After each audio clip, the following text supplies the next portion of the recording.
Eden's Living TV, and I was taught something today. I didn't know that there was it's called the Jellinek curve for addiction and recovery. I have a friend of mine that is married to an alcoholic, and they are living in hell, actually, right now. I feel very sorry for them. A little shout out to the Hazelton Betty Ford Foundation for this, but this shows the crucial phases of like when they're beginning into their addiction, when they're in their chronic phase, when they are in rehabilitation. So let's look at it quickly. So in the beginning, these are some things you need to start looking for signs. Because I asked my friend, well, how do you know she's an alcoholic? And they're like, well, trust me. Occasional relief drinking. When they have to drink to get relief from hangovers and things like that, that's a big red flag that they've got problems. Constant relief drinking commences. There's an increase in alcohol tolerance. There's circuitous drinking. You're finding them hiding bottles in places. I dated an alcoholic myself, and I would get out in the middle of the night and all my alcohol would be drunk and the bottles would be in the garbage can hidden, and I'd find them. Onset of memory blackouts. Okay, now we're really starting to spiral. Increasing dependence on alcohol. The urgency of first drinks. Unable to discuss the problem. I've tried to talk to a neighbor of mine, like, you got a problem. And they're like, I don't want to talk about it. I'm like, I'm sure you don't want to talk about it. But your children and your wife, they deserve a better man. You're an addict. Feeling of guilt. Memory blackouts. Now we're really starting to talk about hardcore alcoholism. Drinking holstered with excuses. Decrease in ability to stop drinking when others do so. I know people, they just can't stop. Once they have one drink, they are not stopping to either they're drunk, shit-faced, or passed out. Persistent remorse. Grandiose and aggressive behavior. Another friend of mine, when he drinks, he is an aggressive asshole. When he's sober, he's the nicest guy in the world.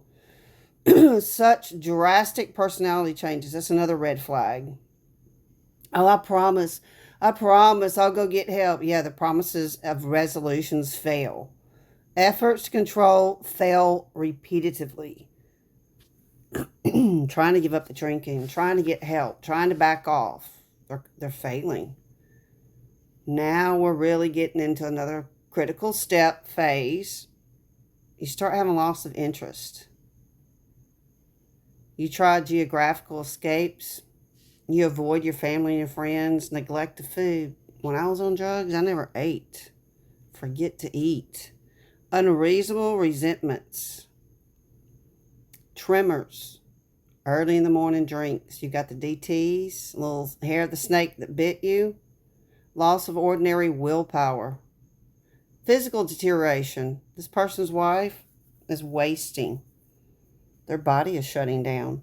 Decrease in alcohol tolerance. Moral deterioration. Onset of lengthy intoxication. People that just go and they like do a whole drunk weekend. Back in college, from Thursday to Sunday, just drunk. People are drunk. Unable to initiate action, obsessive with drinking. Vague spiritual desires. All of a sudden they want to get religious out of nowhere, or they start having really weird fetishes or sexual stuff. Weird spiritual stuff starts happening. You open doorways to spirits and they will walk through the door. Obsession with drinking. All alibis are exhausted. I had to go see, he needed help over here, or I had to run by the bank after work. No, you went to the bar and had a drink. Complete defeat admitted. This is when they're at the chronic phase. Yep, I'm an alcoholic. I can't do nothing about it. What are you going to do? What are you going to help me with? Obsessive drinking continues in vicious cycles. There we have the cycle. So now let's start the road to recovery. When you've really hit rock bottom and you have a desire for help, your total addiction can be arrested. Learning alcoholism is an illness. You meet former addicts, normal and happy. Your right thinking starts happening. Your assistant making personal stock taking accountability. You stop taking alcohol. Your physical overhaul by a doctor. Onset of new hope. and you start group therapy. You appreciate the new possibilities of life, diminishing fears of the unknown future, realistic thinking, return to normal self-esteem. You're not in shame. You're not beating yourself up. Desire to escape goes. Natural rest and sleep. Family and friends appreciate your efforts. You adjust to family needs. New interests develop. Rebirth of your ideals. Application of real values. Contentment in sobriety and increasing tolerance. First steps toward economic stability and care of personal appearance. Starting to take care of yourself.